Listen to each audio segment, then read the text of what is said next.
साहब आपने हुक्म किया और हम हाजिर हो गए, लेकिन आपकी बात समझ में नहीं आई। क्यों? बैठे बिठाए आपको रॉबिनहुड पकड़ने की क्या सोची साहब? वो तो अच्छा काम कर रहा है, हमारा काम कर रहा है, पुलिस का काम कर रहा है, करने दो उसे। वो काम करेगा, हम चाय पीते हैं। मूंगफली खाएंगे आप?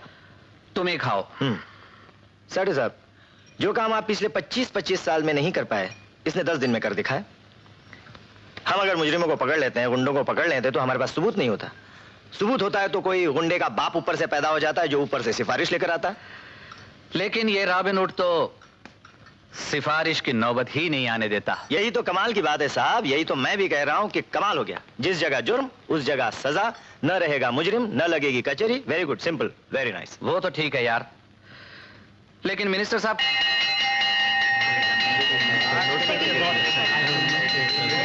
और उस केस की फाइल्स। मैडम वो मेरी डेट का क्या हुआ? वो तो कल ही मालूम होगा। मैडम हमारी डेट जब आप कहें। क्या है ना, हमारा किसी बहुत सीरियस है। जी हाँ, कुछ गौर कीजिए ना। सच? नहीं तो मैं कब का आ गया होता। प्रभात, हा, क्या नजारा है। कानून और साहित्य का संगम, वो भी इलाहाबाद में नहीं, बंबई की जुहू बीच पे है। ये मेरे मित्र हैं प्रोफेसर लालवानी। नमस्ते। ये है मेरी बेटर हाफ शीला। आप हैं प्रोफेसर प्रभात कुमार, हमारे कॉलेज में हिंदी और संस्कृत पढ़ाते हैं। और आप कुमारी रजनी देशमुख, मशहूर जज देशमुख साहब की बेटी, खुद एक पब्लिक प्रोसिक्यूटर हैं। प्रभात जी का केस भी इन्हीं के पास है। क्यों भाई, ये आप लोगों की उम्र कैद कब पक्की हो रही है? बस जब ये फैसला सुना दें। हाँ? क्या?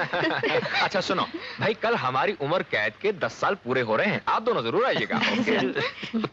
रजनी अभी तक क्यों नहीं आई? Hello mummy daddy. अरे आओ बेटी। आ गया मेरा बेटा, आओ बैठो। हाँ बस, तुमने तो उसे बेटा बेटा कहकर लड़का ही बना दिया है। ओह मम्मी। हाँ, अब वकालत भी शुरू कर दी। बाप जज और बेटी वकील।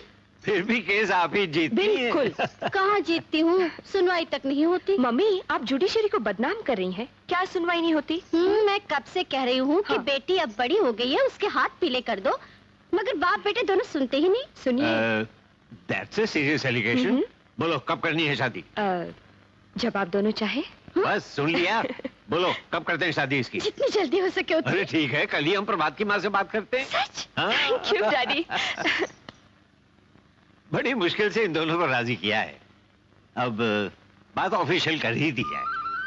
बहन जी, मैं समझती हूँ कि 20 दिसंबर पक्की ही कर दी जाए। हमारी तरफ से तो बात पक्की ही समझिए। लीजिए मुंह मीठा कीजिए। लीजिए ना भाई साहब, आप भी मुंह मीठा कीजिए। खुश हो? खुश कैसे होगी, फंस गई बेचारी। शरीर कहीं की। सुनते हो? सुनाइए। टाइम क्या हो गया है?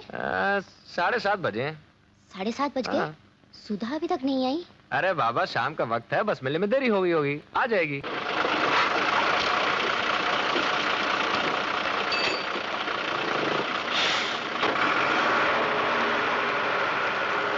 सुधा चलो आज हमारे घर से होके चले।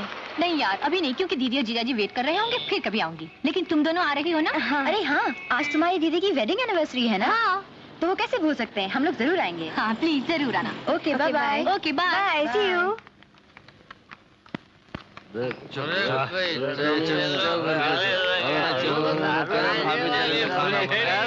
हाय जाने मन।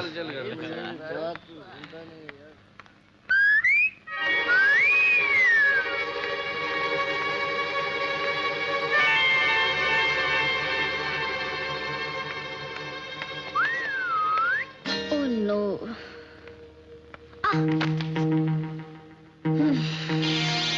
जवानी का बोझ अकेले नहीं उठता है। क्या मैं आपकी मदद कर सकता हूँ? Shut up!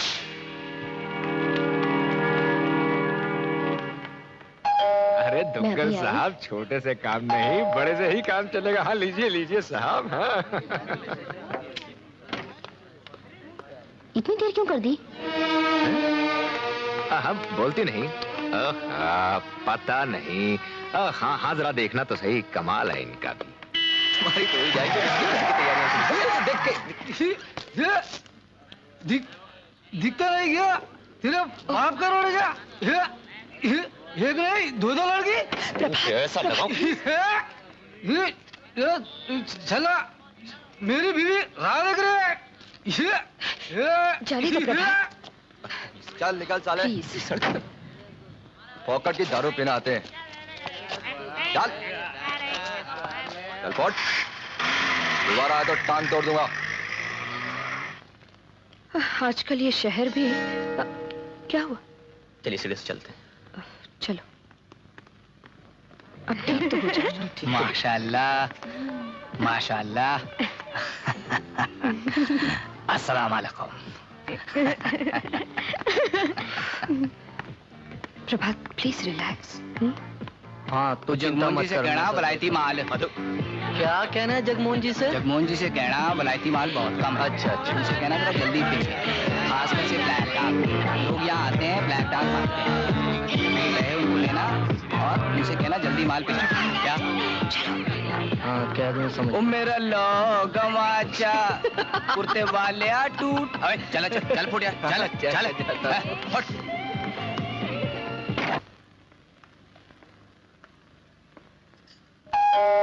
सुधा दरवाजा खोलना। अजी दुग्गल साहब, 2-3 ड्रिंक से तो आपके दांत भी गीले नहीं होंगे। Cheers. Hi hi, how are you? जीजा जी। Hello Rajni ji, Hello. आइए आइए प्लीज कम। भाई कमाल करते हो प्रभात, कितनी देर लगा दी आने में। आओ ना, आओ आओ। क्या हलवानी साहब, कैसे नरक में रह रहे हैं? इस शहर में भी और जगह नहीं मिलती। कमाल करते हो, ये बम्बई है, यहाँ रहने के लिए घर मिल जाए वही बहुत है। और फिर ये क्या गारंटी है कि जहाँ आप घर लेंगे वहाँ दूसरे दिन पड़ोस में दारू का अड्डा या धंधा नहीं शुरू हो जाएगा। भैया जी यहाँ आराम से रहने के लिए 3 बातों का ध्यान रखना पड़ता है। बुरा देखना नहीं, बुरा सुनना नहीं, लेकिन बुरा कर जरूर सकते हो। बहुत अच्छा। इसकी बुराई हो रही है, कम से कम आज के दिन तो अच्छी बातें कीजिए। भाई हम तो हमेशा ही अच्छी बातें करते आए हैं। मुबारकबाद तो दीजिए। मैं माफी चाहता हूँ भाई, शादी की सालगिरह मुबारक नो हो। Problem, it is never too late. Thank you. Prabhat, मैं तुम्हारे लिए एक छोटा ड्रिंक बना के लेके आऊँ? नहीं धन्यवाद, मैंने अभी शुरू नहीं की। तो आज शुरू कर दीजिए, बड़ा अच्छा दिन है। कैंपा कोला में मिलाकर ले लीजिए। नहीं भाई, मैं मिलावट में विश्वास नहीं रखता, केवल कैंपा कोला मंगा दीजिए। अजी भाई सब फॉर्मेलिटी में। अरे भैया जी, सुना है आप बहुत अच्छे शायर भी हैं। जी साहब, आपने शायरी नहीं गाते भी बहुत अच्छा है। शुक्रिया। नज्म और गीतों में तो उनका जवाब नहीं। हाँ भाई, आज दिन भी बहुत अच्छा है। हो जाए कोई अच्छा सा गीत। हाँ हाँ, हो जाए हो जाए। बिल्कुल। अब रजनी जी आप ही सिफारिश कीजिए, हम तो उनका गाना सुनना चाहेंगे। सब कह रहे हैं तो सुना दीजिए ना एक अच्छा सा गाना। लो भाई, अब तो इनकार कर ही नहीं सकते, सुप्रीम कोर्ट से भी हुक्म हो गया है। जी हाँ। जी हाँ साहब, कानून कचहरी से तो हर कोई डरता है। इनकी आज्ञा शुरू। हाँ तो फिर हो जाए। Cheers.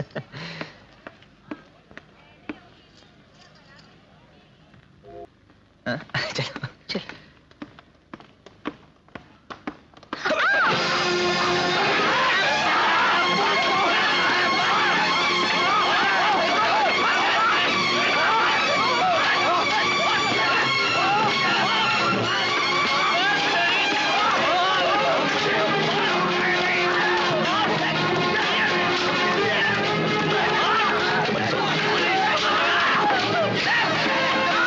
जल्दी से बैठ जाओ, तुम भी आओ।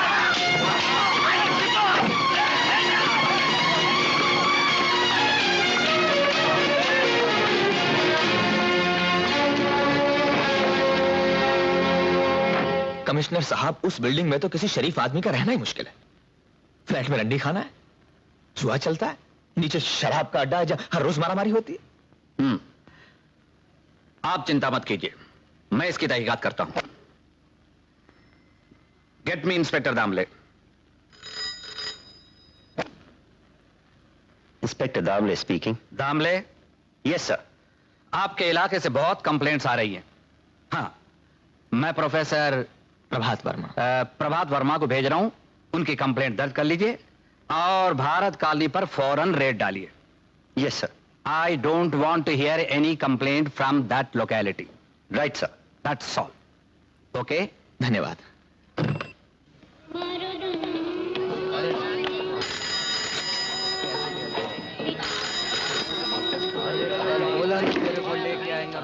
हेलो, ओहो इंस्पेक्टर साहब, दामले साहब, हाँ बोलिए। हमारा तो काम ही सेवा करना है महाराज। अच्छा, ओ आओ आओ, ओ वेलकम सेलकम के लिए तैयार हैं। ओ आइए। सलाम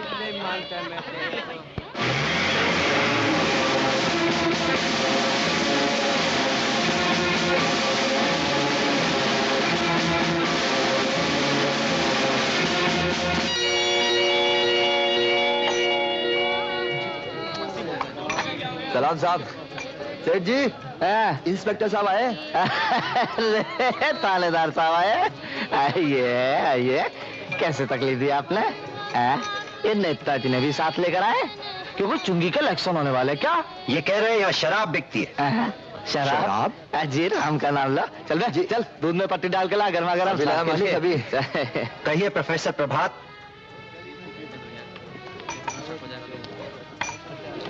चाय।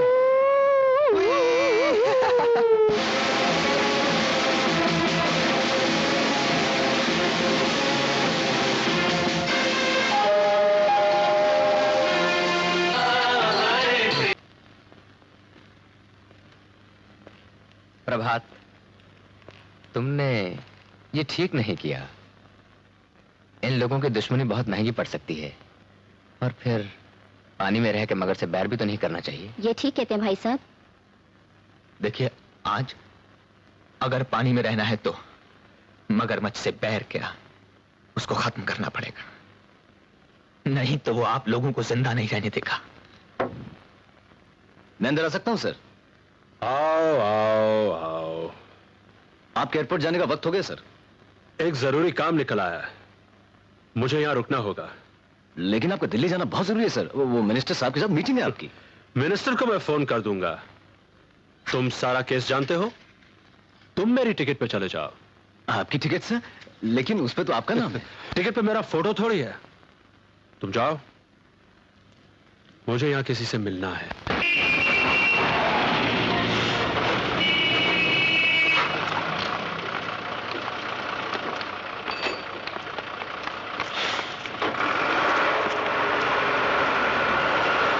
आज ही तो इम्तिहान खत्म हुए और कल तुम नागपुर जा रही हो। हाँ, रेनू तो ठीक ही कह रही है। कुछ दिन यहाँ ठहर जाओ, हमारा शहर भी घूम लो। इस शहर में कोई घुमा जा सकता है? जिसे भी देखो भागा ही चला जाता है। ना बाबा, हमारे लिए तो नागपुर ही अच्छा है। जैसे तुम्हारी मर्जी। मगर हाँ, नागपुर पहुँच के चिट्ठी लिखना मत भूलना। हाँ, बिल्कुल ही भूलेंगे। अच्छा, okay bye. Bye bye.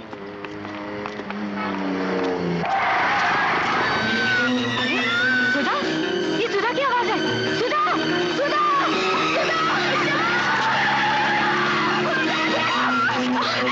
Number लिखो, नंबर MMH 4510।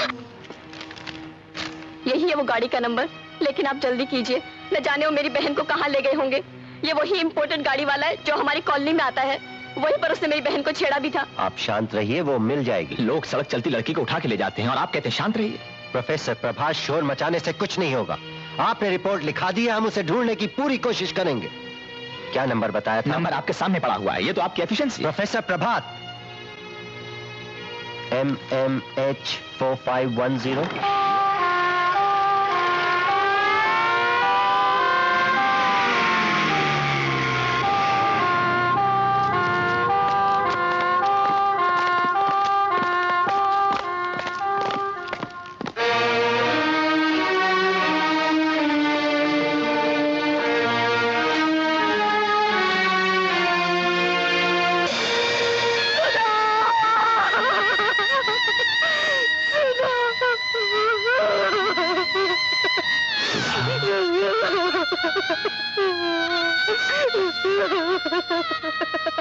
कमिश्नर साहब, 15 नवंबर को राह चलते एक मासूम लड़की को अगवा किया गया, लेकिन आपकी पुलिस ने कुछ नहीं किया।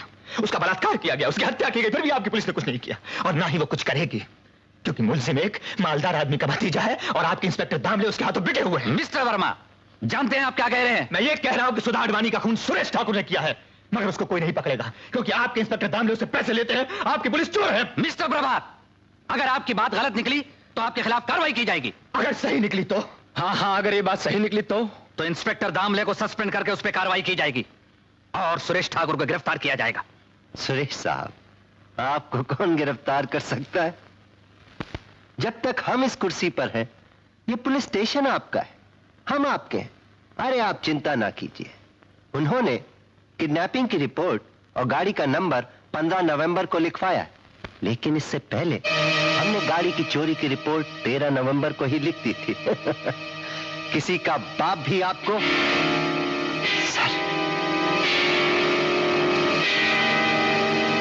Damle, you are suspended.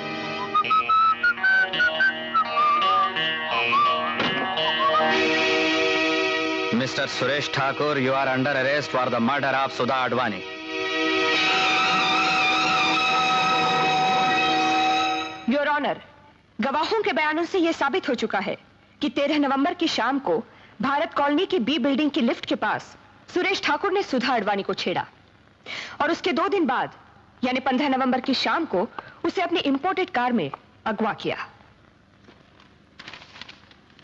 Postmortem की रिपोर्ट के अनुसार 15 नवंबर की शाम के 7 और 10 बजे के बीच सुधा अडवाणी का बलात्कार करके उसकी हत्या कर दी गई।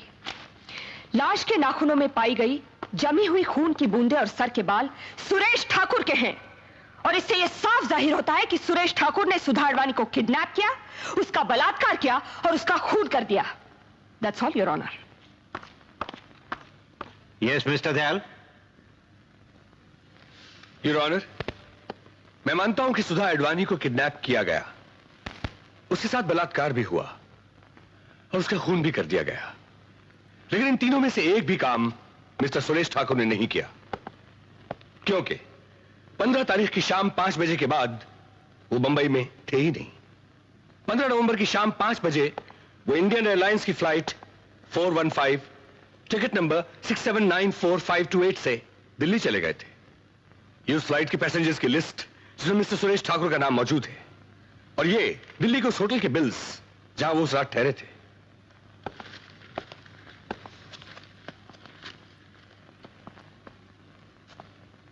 योर ऑनर, प्रोसिक्यूटर साहिबा ने अब तक एक भी ऐसा गवाह पेश नहीं किया जिसने मिस्टर सुरेश ठाकुर को 15 नवंबर को 7 और 10 बजे के बीच में बंबई में देखा तक हो। लेकिन मैं एक ऐसा गवाह पेश करना चाहूंगा जो 15 नवंबर को 8 बजे बंबई से 1000 मील दूर दिल्ली में मिस्टर सुरेश ठाकुर के साथ थे, और वो है श्री कन्हैयालाल तोमर।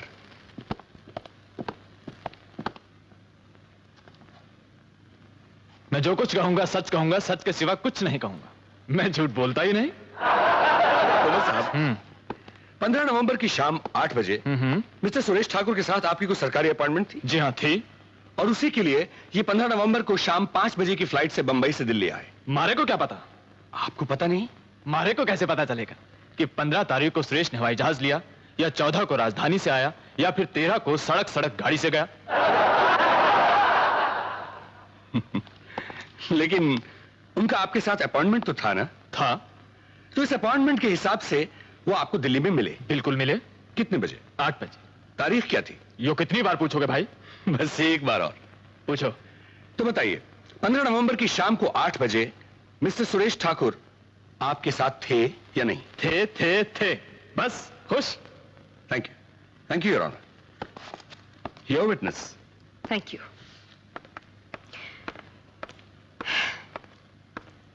तो मैं भी आपसे कुछ पूछ लूं? हाँ बोलो, क्या पूछना है? आपकी मीटिंग सुरेश ठाकुर से कहां हुई थी? बोला ना, दिल्ली में। दिल्ली में कहां? हमारे बंगले पे। ये तो सरकारी काम था, फिर आपने मीटिंग बंगले पर क्यों रखी? हो जी, हम ठहरे नेता लोग, जब चाहा मीटिंग कर ली। अगर आपसे मैं ये कहूं कि 15 नवंबर की शाम को सुरेश ठाकुर दिल्ली में थे ही नहीं, तो आप क्या कहेंगे? बोलिए। वो दिल्ली में था या नहीं इससे मैंने कोई मतलब नहीं, वो मैंने मिला बस। और मैंने जो एक बार बोल दिया वो बोल दिया। मैं हूं मंत्री और मंत्री कभी झूठ नहीं बोला है।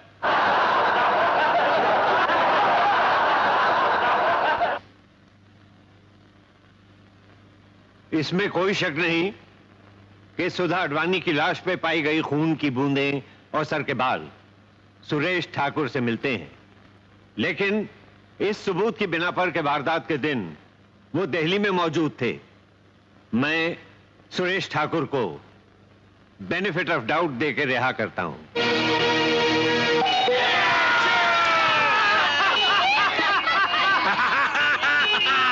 प्रभात, मैं तो सोच रहा हूं ये मकान छोड़कर बोरीवली में दूसरा मकान ले लूं। कैसी बातें कर रहे हो लालवानी? आज यहां हुआ है, कल वहां होगा, परसों पूरे शहर में होगा। फिर कहीं छुपने की जगह नहीं मिलेगी। लेकिन जो भाग्य में लिखा है वो तो होगा ही। कैसी बातें कर रहे हैं दुग्गल साहब? क्यों भाग्य को कोसते हैं? एक कुत्ता भी अपने भाग्य को नहीं कोसता, वो भी अपनी गली में शेर होता है। और आप भारत कॉलोनी के लोग तो कुत्ते से भी बदतर व्यवहार कर रहे हैं। और हम लोग कर भी क्या सकते हैं? शहीदों की मौत मर तो सकते हो। अरे धिक्कार है ऐसे जीने पर। चूड़ियां पहनकर मर्दों की तरह जियो, मौत का मुकाबला करो जाकर। अरे हम सब साथ हो तो ये मुट्ठी भर गुंडे हमारा कुछ नहीं बिगाड़ सकते।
सबसे बड़ी ताकत है डर, भय, आतंक। हमारे शराब खाने, जुए खाने इसलिए चलते हैं कि लोग हमसे डरते हैं, जगमोहन के नाम से कांपते हैं। और हमारे ही लोग मार खाकर वापस आ गए। आज जो भारत कॉलोनी में हुआ वो कल कहीं और होगा, और ये बीमारी पूरे शहर में फैलकर हमारे धंधे को खत्म कर देगी। इसे रोकना ही होगा। ये सब शुरू किसने किया? जी प्रोफेसर है, नाम है प्रभात वर्मा। सबसे पहले उसने मेरी रप लिखाई थी पुलिस में। सुरेश साहब पे भी कुछ केस कुछ किया था। ये आग उसी की लगाई हुई है जी। तो फिर बस उससे देख लो, देख लो उसे। अंकल जा जी।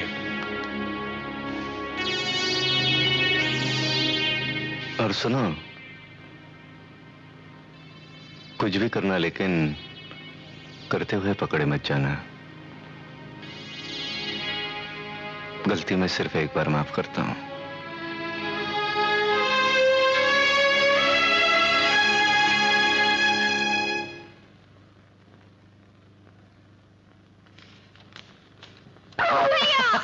Happy birthday.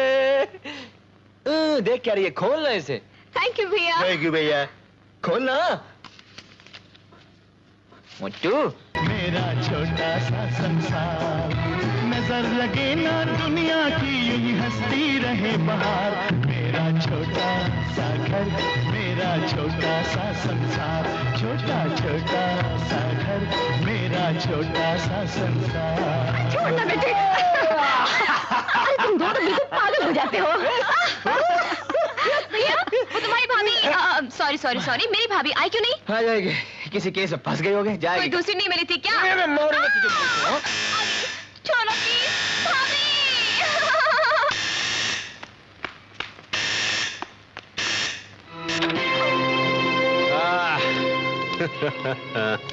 देखा अपनी बेवकूफी का अंजाम। अब इस शहर में वही होगा जो हम चाहेंगे। पुलिस और कानून हमारा कुछ नहीं बिगाड़ सकते, क्योंकि इस वक्त हम सब के सब एक सरकारी अस्पताल में फूड पॉइजनिंग का इलाज करा रहे हैं। हमसे टक्कर लेने की बेवकूफी फिर मत करना, वरना आपकी बार जिंदा नहीं बचोगे।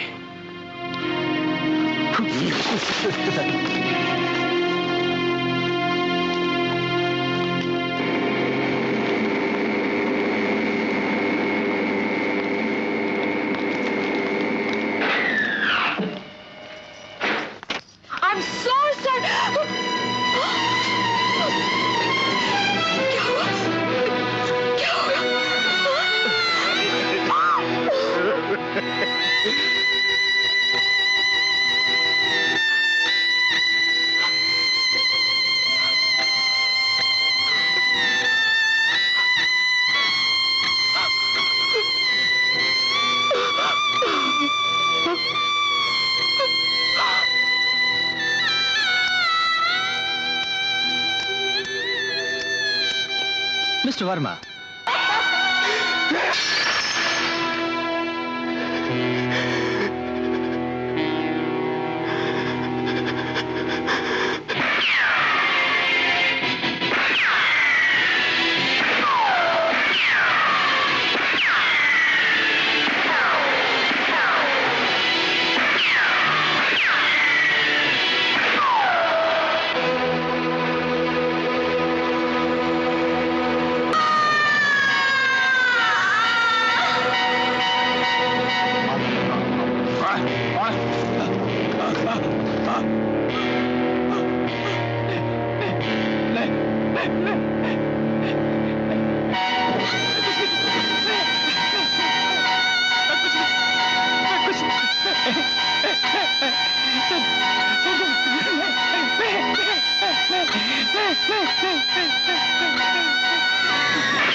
भगवान, ये सब क्या हो गया? मैं यहाँ बच्चों को पढ़ाने आया था, उन्हें इस देश की सभ्यता सिखाने आया था, और खुद ही अपनी सभ्यता भूल गया। इंसानियत को छोड़कर एक खूनी बन गया। काश मुझे भी उस दिन गुंडों ने मार दिया होता। कम से कम उससे ये पाप तो न होता। प्रभु, अर्जुन को तुमने राह दिखाई थी, अब मुझे बताओ मैं क्या करूं? मुझे बताओ मैं क्या करूं? मुझे कुछ सुझाई नहीं दे रहा। मुझे कुछ कर्मण्येवाधिकारस्ते मां फलेषु कदाचन मां कर्म फल हेतुर्भु मां ते संगोस्त विकर्मणि। अर्थात हमारा अधिकार केवल कर्म करने पर है, उसके फल पर नहीं। इसलिए ना तो फल की चिंता करो और ना ही अपना कर्म करना बंद करो। सर, क्या ये संभव है कि मनुष्य फल की इच्छा के बिना कोई काम कर सके? सच तो ये है कि हम हर एक काम फल के लिए ही करते हैं। एक कुम्हार बर्तन पैसा कमाने के लिए बनाता है। अगर परीक्षा देते समय आप केवल फल के बारे में ही सोचते रहें तो पास होने की चिंता और फेल होने का डर कभी आपको ठीक से परीक्षा नहीं देने देगा। इसी प्रकार अगर एक कुम्हार बर्तन बनाते समय उससे कमाए जाने वाले पैसे और उसके लाभ के बारे में सोचता रहेगा तो उसका ध्यान उस बर्तन बनाने से हट जाएगा। वो कभी अच्छा बर्तन नहीं बना पाएगा। लाभ हानि, सफलता असफलता, ये हमारे हाथ में नहीं। हमारे हाथ में केवल आज है, कल नहीं।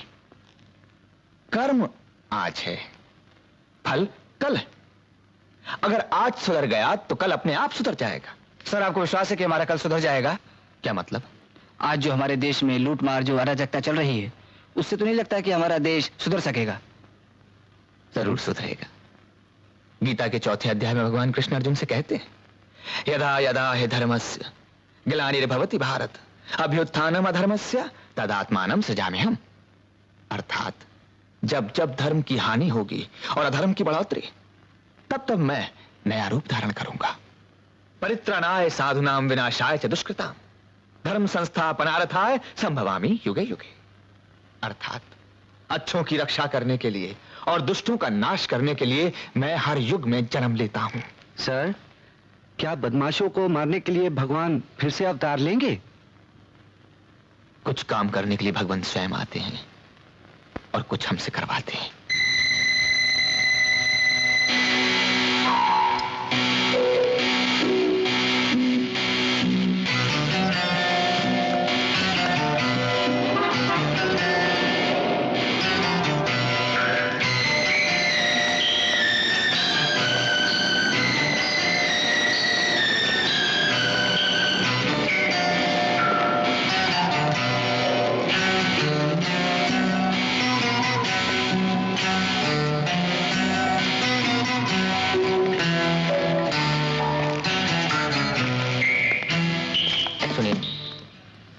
मुझे एक कमरा चाहिए।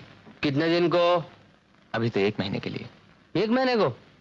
कहां से आया? दिल्ली से आया हूं। फिल्म राइटर बनने। फिल्म राइटर बनने को फिर तो पूरा पैसा एडवांस में देना पड़ेगा। दूंगा, लेकिन मुझे कमरा बिल्कुल कोने में चाहिए और कोई डिस्टर्बेंस नहीं चाहिए। एकदम कोने में मिलेगा, मगर फोन के लिए कोई तेरे को बुलाने नहीं आएगा। हमें बम्बई में कौन फोन करेगा। ठीक है, 30 रुपए के रोज से 900 रुपया होता है, तो पूरा एडवांस चाहिए। सरजो आया साहब। इसको एकदम कोने वाला कमरा दे दे। चलिए साहब। Thank you.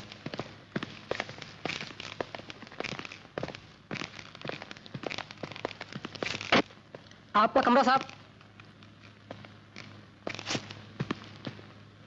बाथरूम में।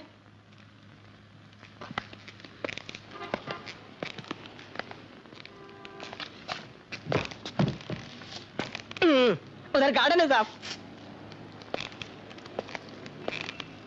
ये यहाँ क्या है? ये पीछे का रास्ता है, इस आगे मेन रोड है, लेकिन कोई आता जाता नहीं है, सब कचरा पड़ा है, कचरा। ठीक है, तुम जाओ। सलाम साहब। कितनी बार सलाम करोगे? जाओ अपना काम करो,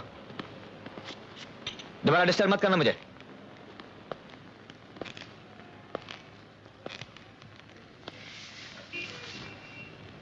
आठा टिप नहीं देखा, साले को गिलास पानी नहीं पूछूंगा, पानी आया फिल्म में राइटर बनने को। अरे उससे शिकायत तो मेरे पास में है, मेरे पास में। अरे सरजो आया साहब।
कुछ नहीं है, चल घर चलते हैं। चल घर चल।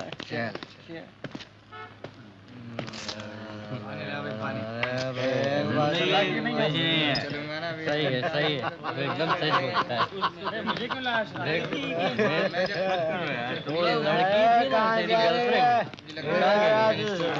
क्या करता है?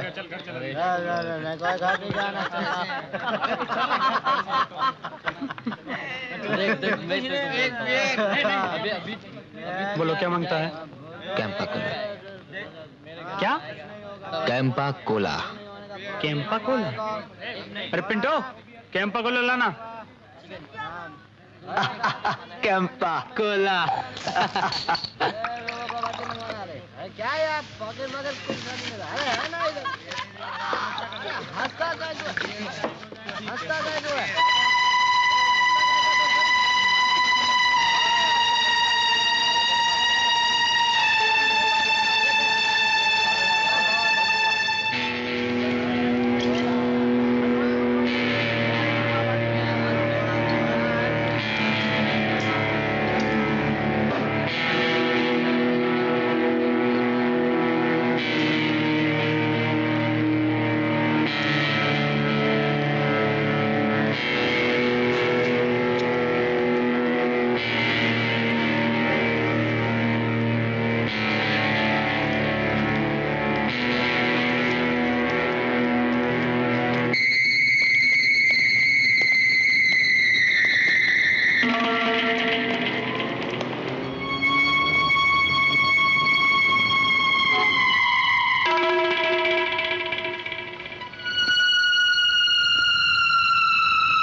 होता क्या है टोपू?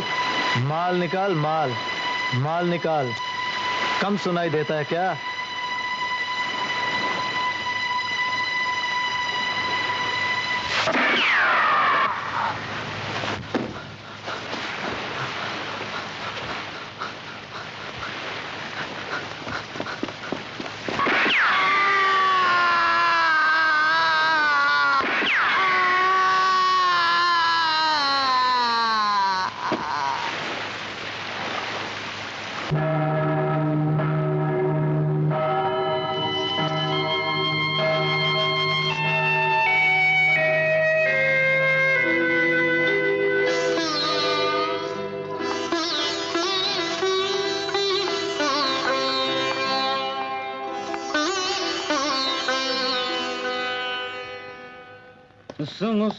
अरे पता करते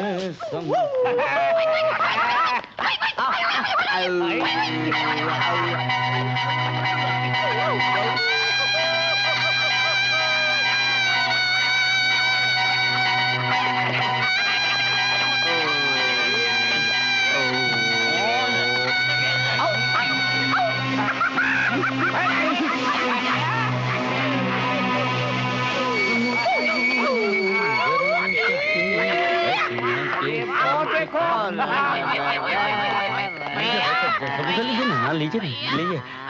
हाँ लीजिए। क्या कर रहे हैं आप? क्या कर क्या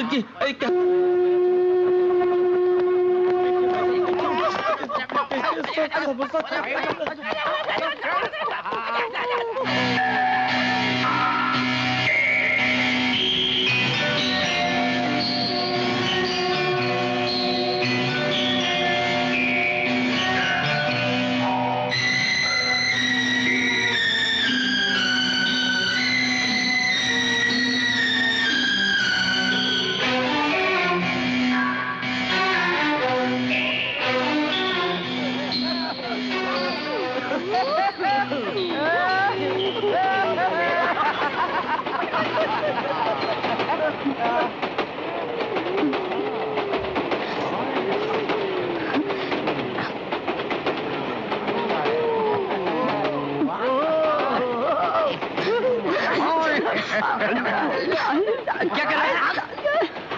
क्या बदतमीजी है ये? क्या कर रहे हो आप लोग? क्या तेरी है? किसी की भी हो, माल बहुत गर्म है लाला।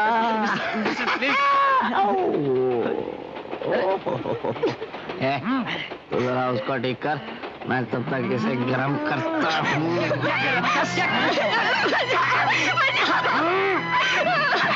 अबे हम मुर्गी क्या माल निकाल बे? अबे सारा माल निकाल, सुनाई नहीं देता बे? अबे सुनाई नहीं देता? मैं बताता हूँ इसको बे।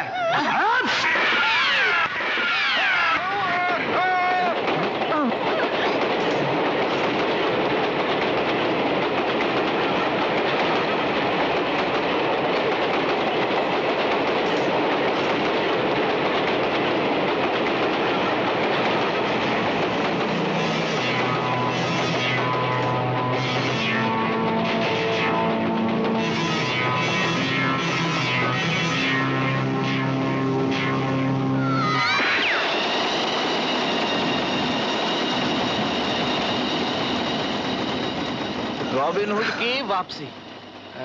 अरे बाप रे, एक रात में 5 खून, उसमें से 4 आदमी 2-2 बार जेल काट चुके हैं। अरे बाप रे बाप, मारने वाले का कुछ पता नहीं। ये रॉबिन हुड कौन है चाचा? रॉबिन हुड एक हीरो था जो गरीबों की मदद करता था और गुंडों को मारता था। लगता है कल की अवतार पैदा हो गया। ये कल की अवतार क्या होता है चाचा? तू कल की अवतार नहीं जानता? पुराणों में लिखा है ना कि कलयुग में जब पाप बहुत बढ़ जाएंगे तो उस पाप को नाश करने के लिए भगवान अवतार लेंगे, उसे कल की अवतार कहते हैं। मुंह क्या देखता है? काम करो।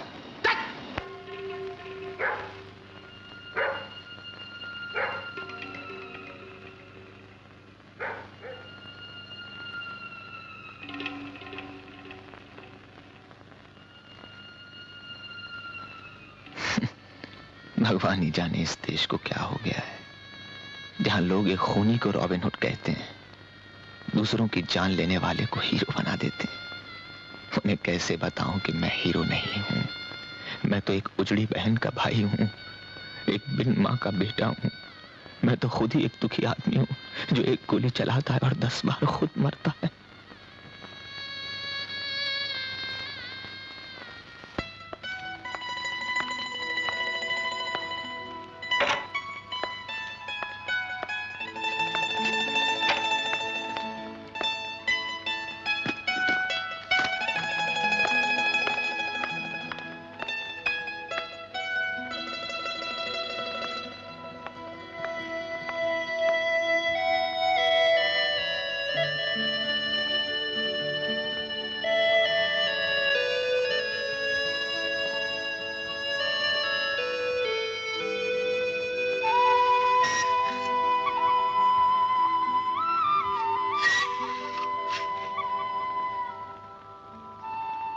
कल रात यहीं सो गए? कॉलेज नहीं जाना है? तुम्हें मालूम है कल रात किसी ने 5 गुंडों का खून कर दिया? मालूम। तुम्हें कैसे मालूम? अखबार पढ़ के फिर सो गए? पढ़ के सो गया था।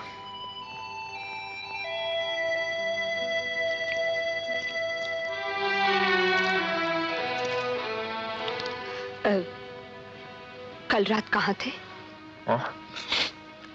यूं ही सड़कों पर भटक रहा था। तुम्हारे साथ सड़कों में भटकना किसी और को भी अच्छा लगता है। भूल गए वो दिन जब हम दोनों घंटों चांदनी रात में घूमते थे? वो चांदनी हमेशा के लिए बुझ गई है, हमेशा के लिए पिछड़ गई है। चांदनी बुझती नहीं, कभी कभी घने बादलों में गुम जरूर हो जाती है। हवा चले, बादल हटे तो उसे फिर अपना रास्ता मिल जाता है। हाँ, हवाएं रास्ता भूल चुकी हैं। अब तो सिर्फ हब्स है, घुटन है और चारों तरफ घनघोर अंधेरा है।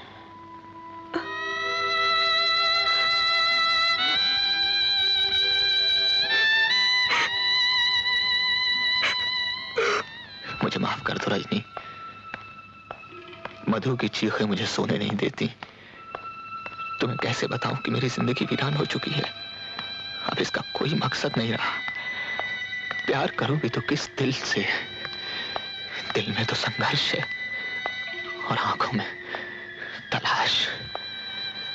बस मरने वालों की रूह की शांति के लिए कुछ उधार चुकाना चाहता हूं।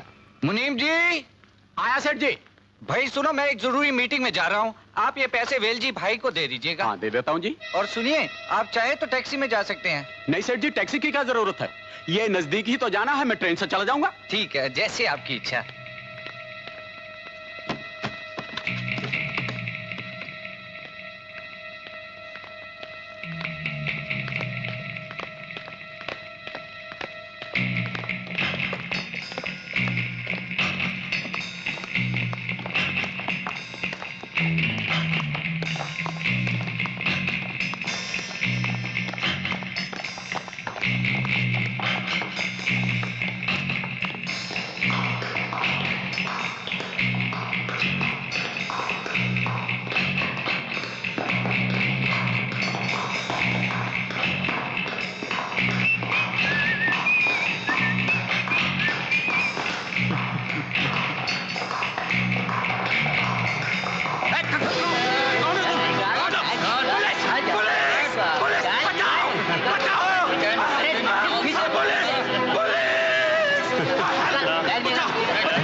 मेरा बैग।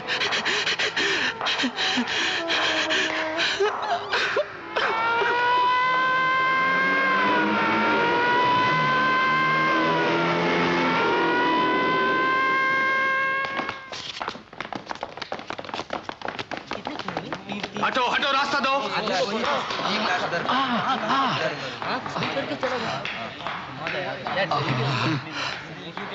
वो कौन था, किधर गया? बोलो। कुछ पता नहीं इंस्पेक्टर साहब, इन लोगों ने मुझे इतना मारा कि मैं बेहोश हो गया, और जब आंख खुली तो ये बैग मेरे पास पड़ा हुआ था और ये लोग मरे पड़े थे, और मैं कुछ नहीं जानता, कुछ नहीं जानता। साहब तीनों गुंडे लगते हैं। ये शायद रॉबिन हुड का ही काम लगता है। Robin Hood kills 3 more gundas. The city last night, caught in the grip of a severe crime wave, took a sigh of relief when the mysterious Robin Hood killed 3 more criminals, whom he caught in the act of committing crime. आइए professor. अरे प्रभात, आज की headlines पढ़ी तुमने? Robin hood ने 3 और गुंडों को मार दिया है। सब के सब जेल काट के आए थे। लगता है वो गुंडों के पीछे पड़ चुका है। अरे भाई, वो उनको गिन गिन के मार रहा है। वाह, क्या अच्छी खबर लाए हो। रात को गुंडों ने घर से निकलना बंद कर दिया और शरीफ आदमी आसानी से घूम रहे सड़कों पर। वाह वाह, क्या कलयुग आया। रोज हमारे 2-3 आदमी मारे जा रहे हैं और एक आदमी को मार नहीं सकते तुम लोग। किसे मारे सर? पता नहीं, वो भूत की तरह किधर से आता है और किधर चला जाता है। मुझे ही कुछ करना पड़ेगा। जरा मिनिस्टर साहब को फोन लगाना। रात को घर से निकलना बंद कर दिया। हेलो सर, आपका फोन। हेलो, ये जगमोहन दास जी। कहिए मंत्री जी, कैसे हैं आप? ठीक हूँ, फरमाइए। ये आपके राज में क्या चल रहा है मंत्री जी? एक खूनी रोज 2-3 खून कर रहा है और आपकी पुलिस उसे पकड़ नहीं पा रही। नहीं, कहते हैं बंबई की पुलिस बड़ी काबिल है, उसके बावजूद भी नहीं पकड़ पा रही, या पकड़ना नहीं चाहती? नहीं, मजाक कर रहा। जो भी कुछ करना है जल्दी कीजिए, बड़ी बदनामी हो रही है। घबराइए मत, अभी फोन कर देता हूँ पुलिस कमिश्नर को। No, it's all right, it's all right. Please get me the police commissioner. Don't worry sir, मैं अपने सबसे होशियार आदमी को इस काम पे लगा दूंगा। He is inspector Shafi.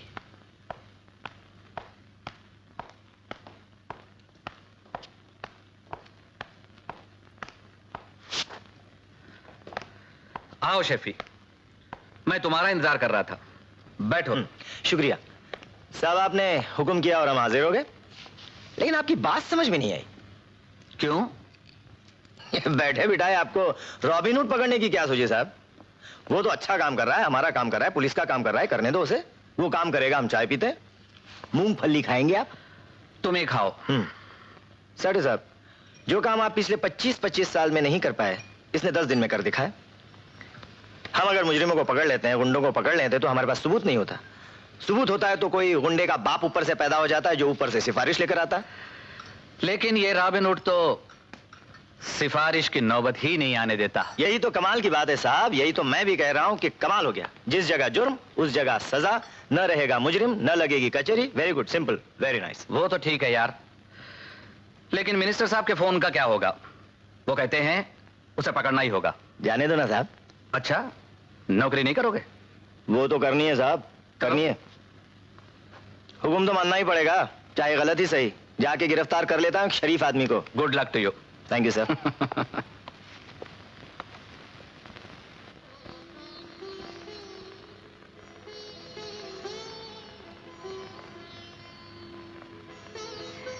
चाय।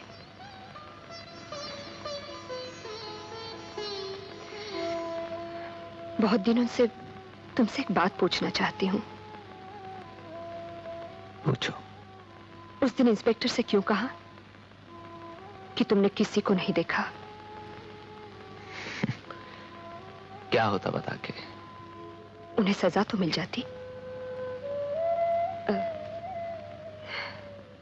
कैसे कह सकती हो? शायद वो दिल्ली में किसी मंत्री के साथ मीटिंग कर रहे होते, या किसी न किसी अस्पताल में सबके सब इलाज करा रहे होते। आज गली गली में किसी न किसी मधु के साथ यही हो रहा है और हम कुछ नहीं कर पा रहे। कैसी आजादी है ये? आजादी तो गुलामी से भी बुरी है रजनी, कि एक भाई के सामने एक बहन का बलात्कार हो और भाई कुछ न कर पाए। वो भैया भैया चिल्लाती रही मैं कुछ नहीं कर सका। मैं कुछ नहीं कर सका रजनी, मैं कुछ नहीं कर सका। चिल्लाती रही मैं कुछ नहीं कर सका। रजनी चिल्लाती रही मैं कुछ नहीं कर सका।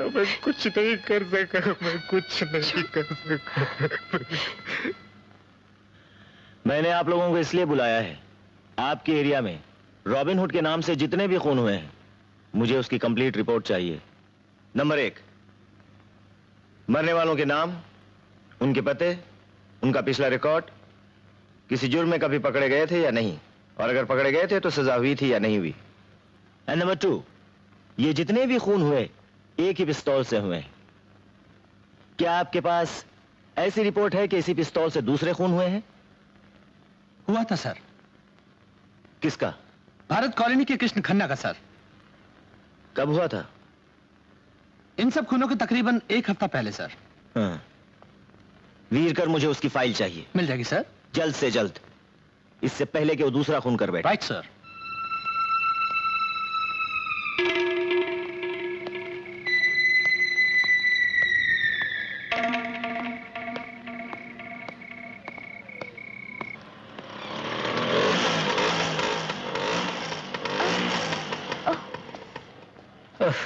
ओफो, क्या हो गया इसको? ये चलती क्यों नहीं? तुमको कितनी बार बोला है कि सेकंड हैंड चीजें खरीदना बंद करो, लेकिन तुम हो कि जो चीज देखी वो उसी वक्त मांगता है। अब लगाओ धक्का इसको। अरे बीवी, तुम सेकंड हैंड की बात कर रही हो? आजकल तो नई स्कूटर का भी कोई भरोसा नहीं। ये तुम परेड करना बंद कर दो, इतनी रात में कोई रुकने वाला नहीं। रुकती नहीं, आजकल के टैक्सी तो ऐसे ही होते हैं।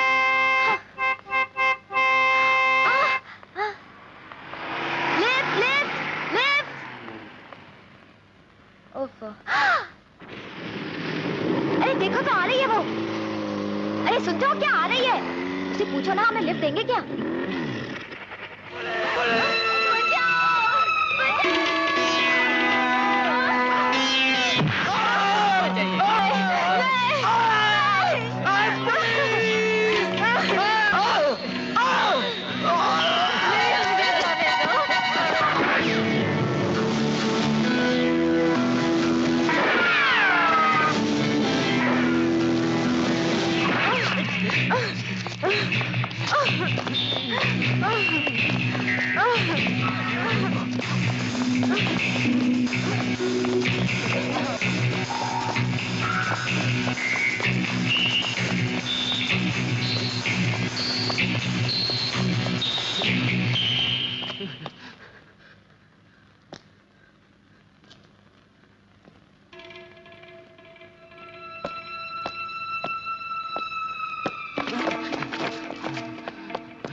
सब नहीं।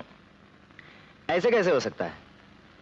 एक आदमी ने आपके सामने आप दोनों की जान बचाने के लिए उस गुंडे पर गोली चलाई और आपको उसकी शक्ल तक याद नहीं? याद है, अच्छी तरह याद है, लेकिन आपको बताऊंगा नहीं। इंस्पेक्टर, उस आदमी ने मेरी जान बचाई, मेरी बीवी की इज्जत बचाई। मैं पूछता हूं, उस रात को जब हम मदद मदद मांगते चिल्ला रहे थे, उस वक्त आप कहां थे? कहां थी आपकी वो पुलिस? क्या कर रहे थे आप सब लोग? देखिए, आप मुझे समझने की कोशिश कीजिए। वो जो भी है, एक खूनी है, एक हत्यारा है, और एक खूनी को बचाना, उसका नाम छुपाना गैर कानूनी है। अच्छा, यही होगा। आप मुझे उसका नाम और हुलिया बता दे। तुमको उसका नाम मांगता, उसका शक्ल मांगता, उसका फोटोग्राफ मांगता? कम विथ मी, हम तुमको बताएगा। कम, हाँ बोला कम। आइए, देखिए इसे, यही है वो। कर लीजिए गिरफ्तार। This is your man. Arrest him and be happy. Just be happy. मजाक कर रही हैं आप मुझसे? मजाक तो आप कर रहे हैं साहब। क्या समझते हैं आप, जिस आदमी ने भगवान की तरह आकर हमारी रक्षा की, उसे हम पुलिस के हवाले कर देंगे? भूल जाइए साहब, हम अपनी जान दे देंगे, लेकिन उसके बारे में कुछ नहीं कहेंगे, कुछ नहीं, हरगिज नहीं।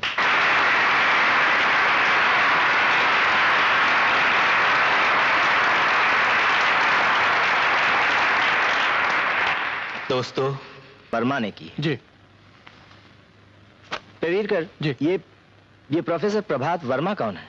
सर, आपको याद नहीं, जिसकी माँ का खून हुआ था और उसकी बहन का मास रेप हुआ था, लेकिन अभी तक कोई पकड़ा नहीं गया सर। मास रेप? जी। कब हुआ था ये रेप? 9 दिसंबर सर। और किशन खन्ना का खून 10 दिसंबर को हुआ था, राइट? Right sir. उसी रिवॉल्वर से जिससे रॉबिन हुड खून करता है। Yes sir. Veerkar sir, Prabhat Verma पर नजर रखी जाए।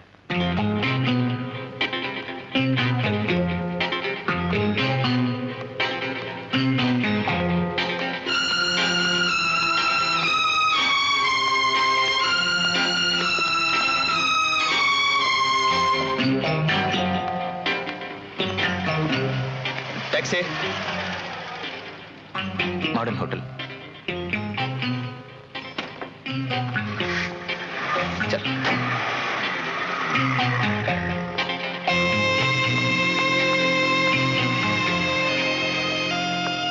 पुलिस, उस टैक्सी का पीछा करो।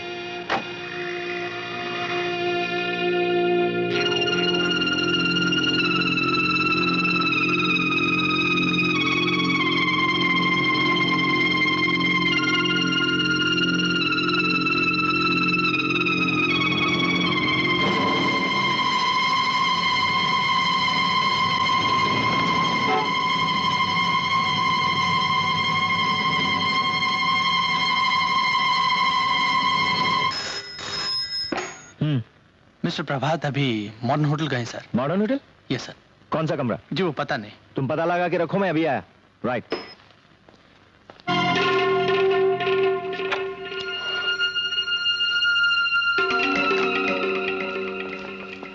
आइए सर, दिस साइड। ये वो कमरा सर।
कार्यक्रम के समाप्त होने के बाद राष्ट्रपति महोदय वायुसेना के विशेष विमान द्वारा राजधानी के लिए रवाना हो गए।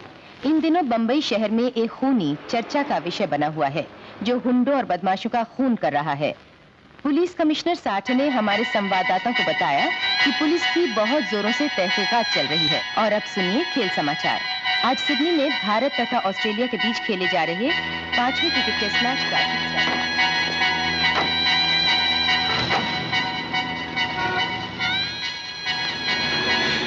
टैक्सी, उस कार के पीछे चलो।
Hello. Hi.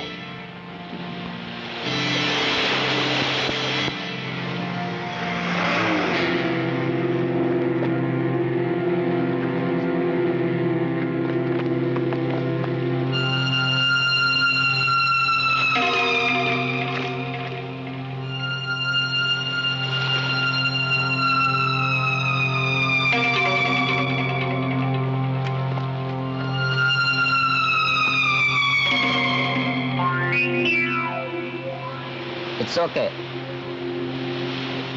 Good. Where's my money? अभी निकलता हूँ।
तुमने वो लिस्ट देखी? कौन सी लिस्ट? रॉबिन हुड के मारे हुए लोगों की। नहीं, कोई खास बात है? नहीं है। मुझे तो उनमें से 5 आदमी वो है जो तुम्हारे साथ उस प्रोफेसर के घर गए थे। क्या मतलब? वो प्रोफेसर ही रॉबिन हुड है, जो 6 में से 5 को मार चुका है और अब तुम्हारी बारी है। लेकिन अब क्या होगा? Attack is the best form of defence. इसके पहले कि वो तुम्हें मारे, तुम उसे खत्म कर दो।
ज्यादा चालाकी नहीं बस।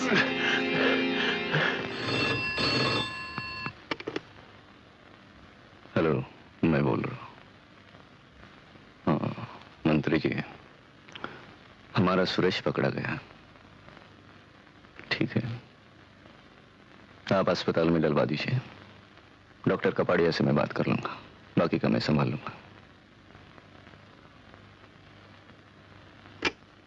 फिक्र मत करना, मैंने सब इंतजाम कर दिया है। डॉक्टर दरवाजे के पास जाके खड़े रहो, किसी को अंदर मत आने देना। डॉक्टर कपाड़िया ने सर्टिफाई कर दिया है कि तुम्हें पागलपन के दौरे पड़ते हैं, नींद में चलने की बीमारी है, और उस वक्त तुम्हें पता नहीं होता कि तुम क्या कर रहे हो, कहां हो। उस दिन भी यही हुआ, और इसीलिए यहां साइकेट्रिक वार्ड में हो। सोचा था आपकी बार तो फंस ही गए, बचना मुश्किल होगा। मैंने हारना नहीं सीखा।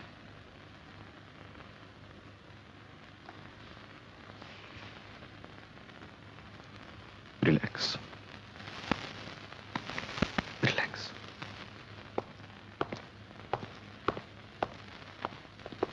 डॉक्टर राव 11 बजे के बाद ड्यूटी में मिलते हैं। लेकिन उसके लिए इंस्पेक्टर साहब की परमिशन की जरूरत है। हाँ ठीक है।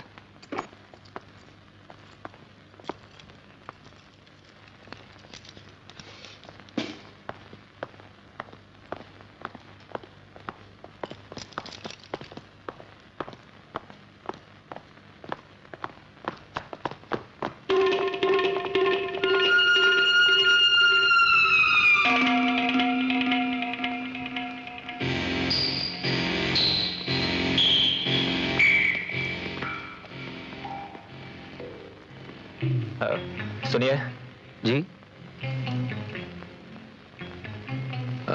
ये मिस्टर सुरेश ठाकुर का कमरा यही है ना? जी हाँ। मुझे इसका चेकअप करना है। आप डॉक्टर कपाड़िया तो नहीं साहब? हाँ।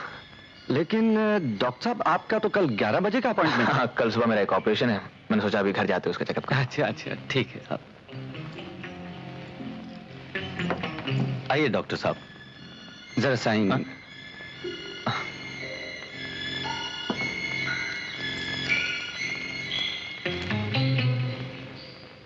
Thank you. ये जो आदमी क्या है, ये कौन था? आप जानते नहीं साहब, जगमोहन बहुत बड़ा स्मगलर है, सुरेश ठाकुर का चाचा। आइए डॉक्टर साहब, आइए आइए।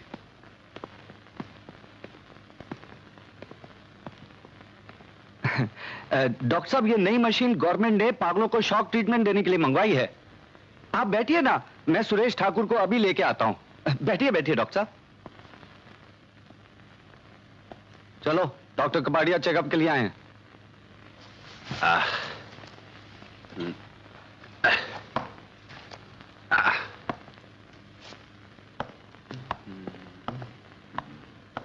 चलो बैठो। अरे बैठता हूं। साहब, हमारी जरूरत तो नहीं है? नहीं। जी साहब।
इसने मेरी बहन का बलात्कार किया था, मेरी मां का खून। मैं जानता हूं, पेपर में पढ़ा था। मैं तुम्हें 3 मिनट का वक्त देता हूं, उसके बाद अलार्म बजाऊंगा। वक्त बर्बाद मत करो, पीछे का रास्ता उधर से है।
मुझे रॉबिनहुड केस के इंचार्ज से मिलना है। रॉबिनहुड? जी। आपका मतलब है इंस्पेक्टर शफी से? जी। Please relax.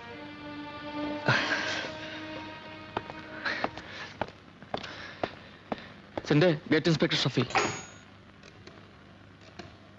Hello sir. लीजिए। मिस्टर शफी,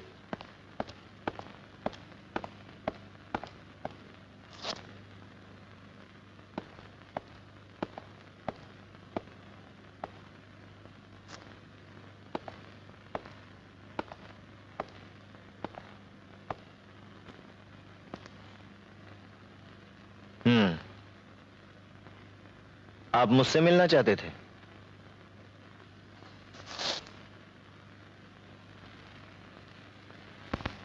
मेरा नाम प्रभात कुमार है। लोग मुझे रॉबिन हुड कहते हैं। जानता हूं मैं आपको। तब आपने मुझे अभी तक गिरफ्तार क्यों नहीं किया? गिरफ्तार? हाँ।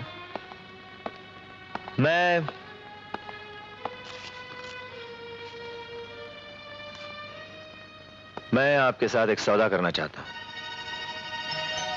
सौदा? क्या? यही कि तुम ये शहर छोड़कर चले जाओ और समझ लो ये मुलाकात कभी हुई नहीं थी। मैं यहां कोई सौदा करने नहीं आया हूं। मैं अपने आप को कानून के हवाले करने आया हूं।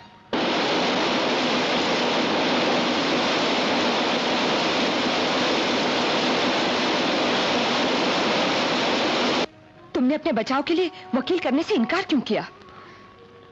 रजनी, मैं ये मुकदमा नहीं लड़ना चाहता। सच्चाई है कि मैंने वही किया जो मैं करना चाहता था। मुझे कोई पछतावा नहीं है। मैं नहीं चाहता कि मेरी जिंदगी के लिए कोई भी लड़े। प्रभात, मैं कोई नहीं हूं। मैं रजनी हूं, तुम्हारी जिंदगी, और तुम मेरी जिंदगी हो। हमारी जिंदगी का फैसला तुम अकेले नहीं कर सकते। मैं ये मुकदमा लड़ूंगी। तुम मुझसे ये हक नहीं छीन सकते। I will fight for your life.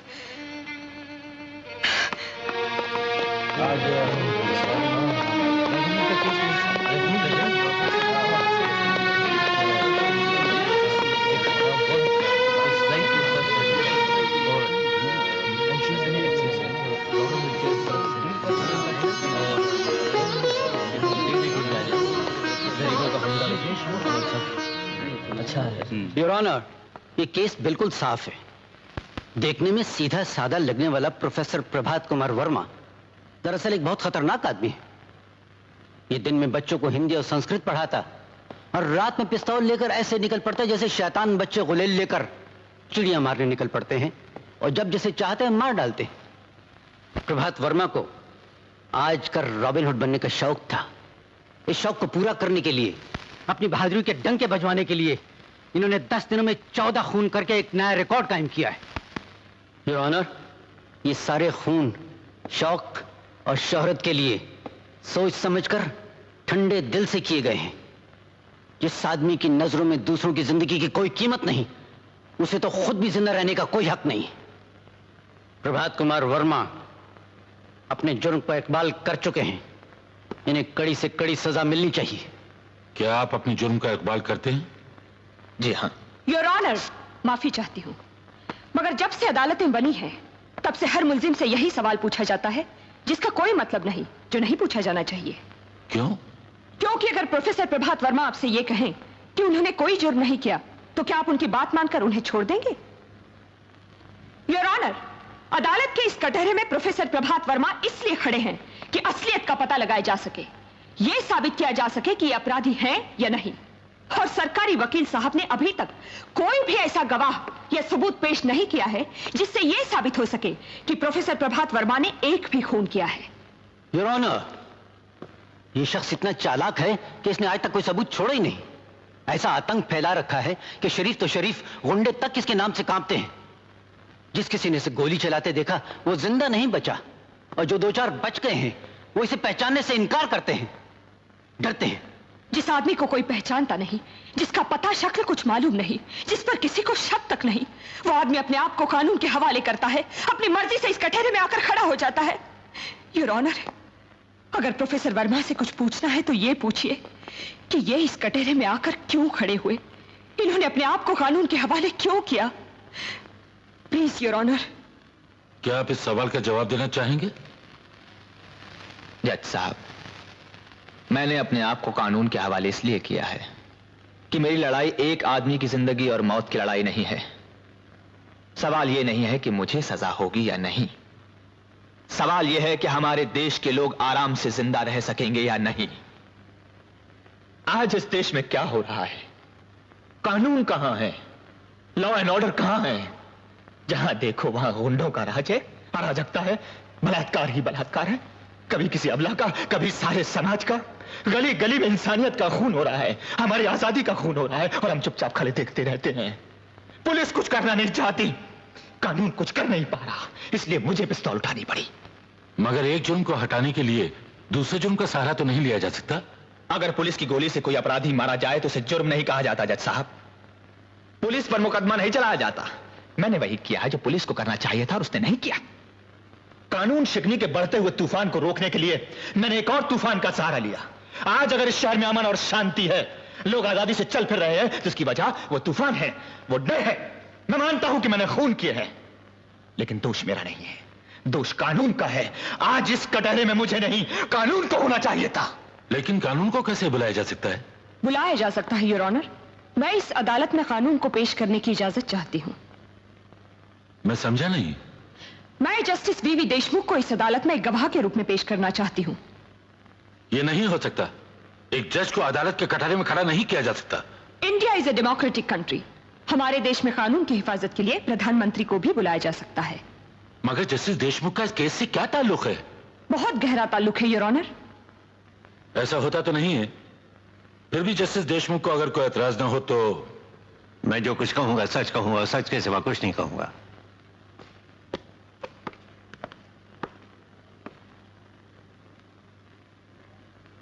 Justice Deshmukh, आपको पिछले नवंबर की 20 तारीख याद है? क्या हुआ था उस दिन? उस दिन आपकी अदालत में एक बलात्कार और खून का केस आया था। ऐसे केस तो रोज आते हैं, उसमें याद रखने की क्या बात है? बात यह थी कि मुलजिम सुरेश ठाकुर एक अमीर आदमी का भतीजा था और उसकी गवाही देने दिल्ली से एक मंत्री महोदय तशरीफ लाए थे, याद है? हाँ, याद आ गया। तो आपको यह भी याद होगा कि आपने उसे बाइज्जत छोड़ दिया था। याद है। पूछ सकती हूँ क्यों? मैं सवाल का जवाब देने से इनकार करता हूं। किसी जज से उसके दिए हुए फैसले पर सवाल नहीं किया जा सकता। I am sorry your honour, लेकिन मैं ये तो पूछ सकती हूँ कि क्या सुरेश ठाकुर को सिर्फ इसलिए छोड़ दिया गया था कि उसकी गवाही एक मंत्री ने दी थी? मिस देशमुख। योर ऑनर, मैं तो सिर्फ वही कह रही हूँ जो इस केस की प्रोसीडिंग्स में लिखा है। ये रही उसकी रिपोर्ट। इस रिपोर्ट में यह साफ लिखा है कि लाश के नाखूनों में सुरेश ठाकुर के बाल और खून की बूंदें पाई गई। लीजिए। क्या मैं पूछ सकती हूं जस्टिस देशमुख कि इस बात पर ध्यान क्यों नहीं दिया गया? मैं एक बार पहले भी आपसे कह चुका हूं मिस देशमुख कि जज के दिए हुए फैसले पर बहस नहीं की जा सकती। मैं बहस कहां कर रही हूं योर ऑनर, मैं सिर्फ ये कह रही हूं कि खून और बाल वाली बात सच है या नहीं। खून और बालों वाली बात सच हो या ना हो, लेकिन एक मंत्री ने इस बात की गवाही दी थी कि वारदात के दिन सुरेश ठाकुर उनके साथ दिल्ली में था। दिल्ली जाना और मंत्री की गवाही बनाई जा सकती है, लेकिन खून और बाल नहीं। एक जिंदा आदमी झूठ बोल सकता है, लेकिन मुर्दे झूठ नहीं बोलते। योर ऑनर, उस लड़की की लाश पुकार पुकार कर कह रही थी कि सुरेश ठाकुर ने उसका बलात्कार किया है, उसकी हत्या की है, लेकिन उसके बाद भी उस लाश की सच को नजरअंदाज कर एक मंत्री के झूठ को सच मान लिया गया। क्या वजह थी उसकी? मैं पूछ सकती हूँ क्यों? I strongly object to this your honour. मैं किसी को भी अपनी ईमानदारी पर शक करने की इजाजत नहीं देता। You must withdraw the allegation. Your honour, मैंने किसी पर कोई आरोप नहीं लगाया है। मैंने वही कहा है जो सच है, और सच ये है कि सुरेश ठाकुर ने सुधा अडवाणी का बलात्कार किया, उसका खून किया, और उसकी लाश पर इस बात के सबूत भी पाए गए, लेकिन उसके बाद भी उसे छोड़ दिया गया। जस्टिस देशमुख, पिछले नवंबर की 20 तारीख को आपने एक अपराधी को बाइज्जत छोड़कर इंसाफ को सजा दी थी, उसे फांसी के फंदे पर लटका दिया था। Miss Deshmukh, this is contempt of court. आप चाहे मुझे भी फांसी के फंदे पर लटका दीजिए, लेकिन आज मैं ये पूछने से बाज नहीं आऊंगी कि उस दिन आपने गलत इंसाफ क्यों किया, क्या कारण था उसका। Stop it now. Justice Deshmukh, उस दिन जब आपने फैसला सुनाया था, आप एक जज थे, कानून और उसके कायदे में जकड़े हुए थे, कानून की रक्षा करना आपका फर्ज था। लेकिन आज आप पर कोई बंधन नहीं, कोई पाबंदी नहीं। आज आपने गीता पर हाथ रखकर सिर्फ सच बोलने की कसम खाई है। आज ये गीता आपकी आत्मा से पूछ रही है कि उस दिन कानून की रक्षा करते करते कहीं इंसाफ का खून तो नहीं हो गया था? उस दिन आपके दिल में कानून और इंसाफ के बीच कहीं महाभारत तो नहीं चल रहा था? बोलिए।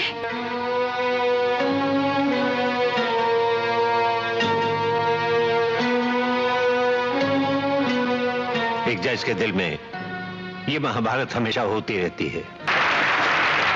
उस फैसले के बाद जो कुछ हुआ उसका जिम्मेदार वो फैसला है, आपका कानून है। अगर उस दिन सुरेश ठाकुर को बाइज्जत रिहा न किया जाता तो प्रोफेसर प्रभात वर्मा का घर बर्बाद न होता, उसकी मां का खून न होता, उसकी बहन का बलात्कार न होता, वो आत्महत्या न करती। योर ऑनर, उस दिन अगर सुरेश ठाकुर जैसे भयानक जानवर को इस शहर में खुला न छोड़ दिया जाता तो प्रोफेसर प्रभात कुमार वर्मा जैसे शरीफ आदमी को, एक कवि को हाथ में पिस्तौल उठाकर खूनी न बनना पड़ता। ऐसा हुआ था तो प्रभात कुमार ने पुलिस को क्यों नहीं बताया? बताने से क्या होता? फिर कोई मंत्री आकर गवाही देता कि वो बंबई में नहीं दिल्ली में था, या कोई सरकारी डॉक्टर आके साबित कर देता कि सुरेश ठाकुर अपने 5 साथियों के साथ किसी अस्पताल में बेहोश पड़ा अपना इलाज कर रहा था। और जो अस्पताल में है वो प्रोफेसर के घर कैसे हो सकता है? मिस देशमुख, क्या आप ये कहना चाहती हैं कि जिस आदमी को एक बार इंसाफ ना मिले वो दूसरी बार कानून के पास आने के बजाय कानून को अपने हाथों में ले ले, एक पिस्तौल लेकर निकल पड़े और जब चाहे जिसका चाहे खून कर दे? योर ऑनर, प्रभात कुमार ने खून नहीं किए हैं, गुंडों को सजा दी है, इंसाफ किया है, एक जज का अधूरा काम पूरा किया है। अगर लोग इसी तरह हाथों में पिस्तौल लेकर जज बनने लगे तो गली गली में रॉबिन हुड पैदा हो जाएंगे। हर तरफ लोग खून की होली खेलते हुए नजर आएंगे और कोई भी सरकार, कोई भी समाज इस बात की इजाजत नहीं देता कि गुंडागरी को एक और गुंडागरी से रोका जाए। मिस देशमुख, कानून हाथ में लेना जुर्म है और उस जुर्म की सजा जरूर मिलनी चाहिए। मैं भी तो यही कहता हूं, जज साहब की सजा जरूर मिलनी चाहिए। इसीलिए तो मैंने अपने आप को कानून के हवाले किया है। मैंने अपना फर्ज पूरा किया है, कानून अपना फर्ज पूरा करे। इसके लिए कानून को अगर मेरी जान की जरूरत है तो वो हाजिर है। फांसी का फंदा मैं खुद अपने गले में डाल लूंगा। बस एक प्रार्थना है आपसे, बड़ी तपस्या और बलिदान के बाद हमारे इस देश को आजादी मिली है। ऐसा कुछ कीजिए कि इस आजादी को हमसे कुछ छीनने ना पाए, कोई गुंडा इसका बलात्कार ना कर सके। आने वाली संतानें अपने आजाद देश में आजादी की सांस ले सके, बिना डर के जिंदा रह सके। और कानून को इतना मजबूत बना दीजिए कि फिर कभी किसी प्रभात को पिस्तौल का सहारा न लेना पड़े। इसके बदले मौत भी मिलेगी तो प्रसाद होगी, भारत माता का आशीर्वाद होगा।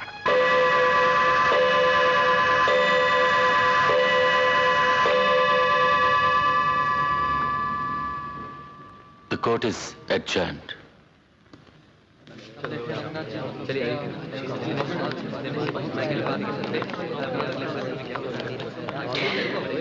I'm sorry, पापा। इसमें सॉरी की क्या बात है? तुम्हारी बदौलत मेरे दिल से बहुत बड़ा बोझ उतर गया है। मुझे तुम पे नाज है।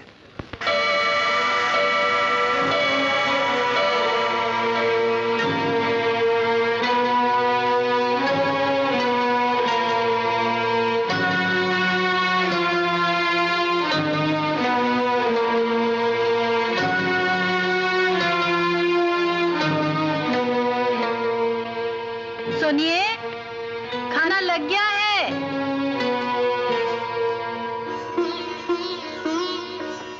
Hello daddy.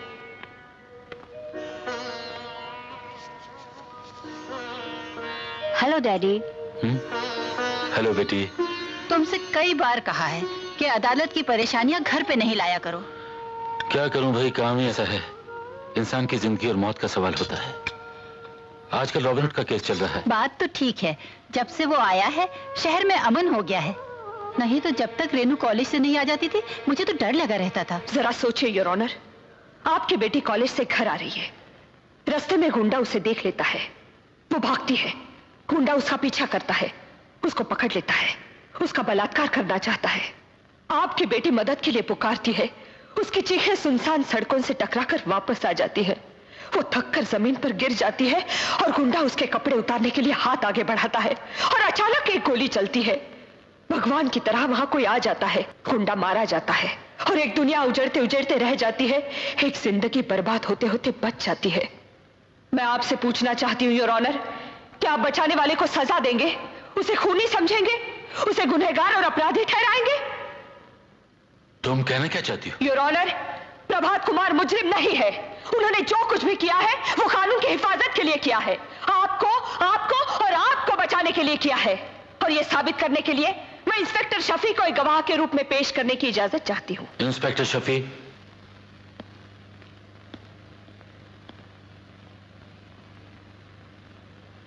मैं कसम खाकर कहता हूं, जो कहूंगा सच कहूंगा, सच के सिवा कुछ नहीं कहूंगा।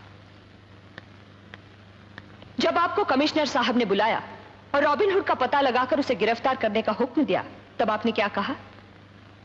मैंने यही कहा कि रॉबिन हुड तो पुलिस का काम कर रहा है और पुलिस से अच्छा काम कर रहा है। जो काम हम पिछले 25 वर्षों में नहीं कर पाए, वो उसने 10 दिन में करके दिखाया। कैसे? क्या किया उन्होंने? इन्होंने गुंडों के दिलों में डर, दहशत पैदा कर दी है। आज शहर में अपराध कम हो रहे हैं, क्राइम रेट गिर गया है। हर आदमी सुकून और शांति की नींद सो सकता है आज। जब आप प्रभात कुमार को गिरफ्तार करने गए तो क्या वो भाग खड़े हुए? जी नहीं, बल्कि मैंने इनसे कहा यह शहर छोड़कर भाग जाइए। इन्होंने भागने से इनकार किया और कहा समाज में सारी गड़बड़ियां सिर्फ इसलिए चल रही हैं कि पुलिस अपना फर्ज पूरा नहीं कर रही, कानून अपना फर्ज पूरा नहीं कर रहा। मैं अपने आप को कानून के हवाले करता हूं, जिससे कि मेरी आवाज अदालत के जरिए लोगों तक पहुंच सके और मैं बता सकूं कि मेरी पिस्तौल से निकली गोली का काम सिर्फ अपराधियों को मारना ही नहीं, कानून को जगाना भी था। मैंने अपना फर्ज पूरा किया है, आप अपना फर्ज पूरा कीजिए।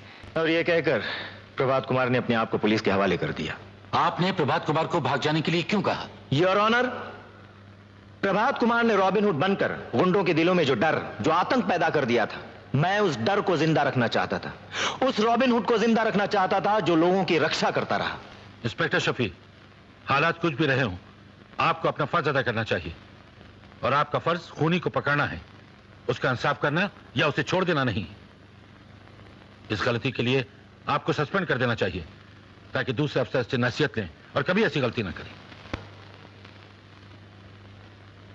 Thank you your honour. Inspector Shafi ने और एक गलती की है, सच बोलने की गलती, यह बताने की गलती कि उन्होंने प्रभात कुमार को भाग जाने की सलाह दी।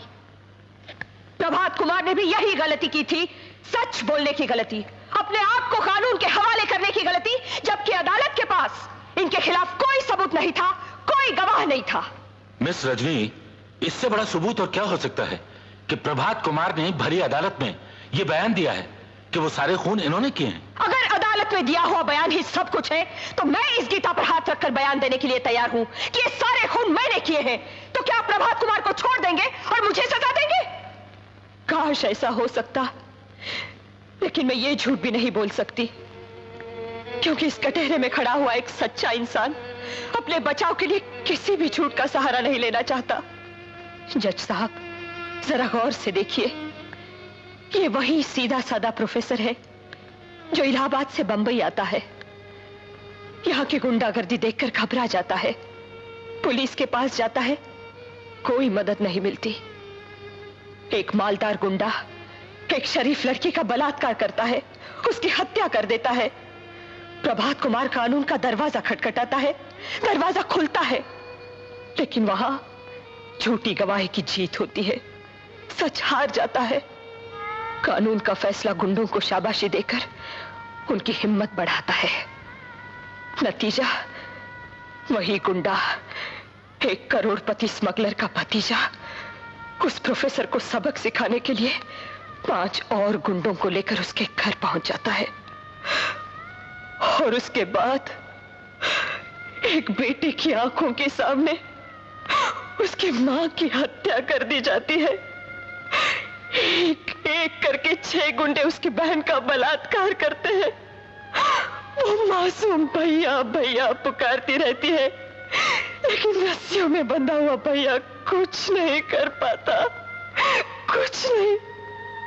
वो शर्म से ऊपर से कूदकर अपनी जान दे देती है और उसका छोटा सा घर शमशान बन जाता है। और ये सब सिर्फ इसलिए कि प्रभात कुमार ने गुंडों की शिकायत की थी, कानून का दरवाजा खटखटाया था। पुलिस और कानून की मदद मांगने की इतनी बड़ी सजा।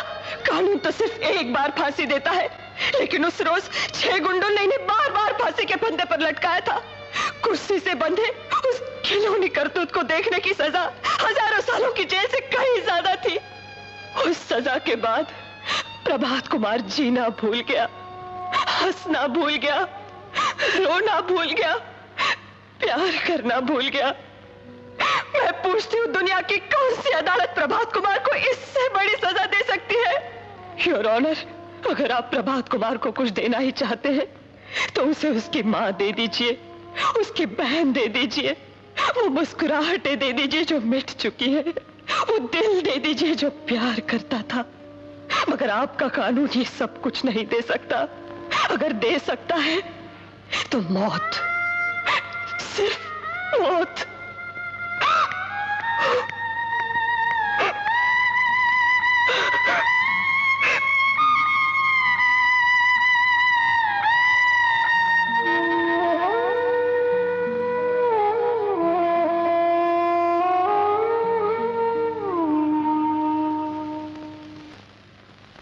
इसमें कोई शक नहीं कि पिछले कुछ दिनों से हमारे देश में अपराध और अराजकता बढ़ती चली जा रही है।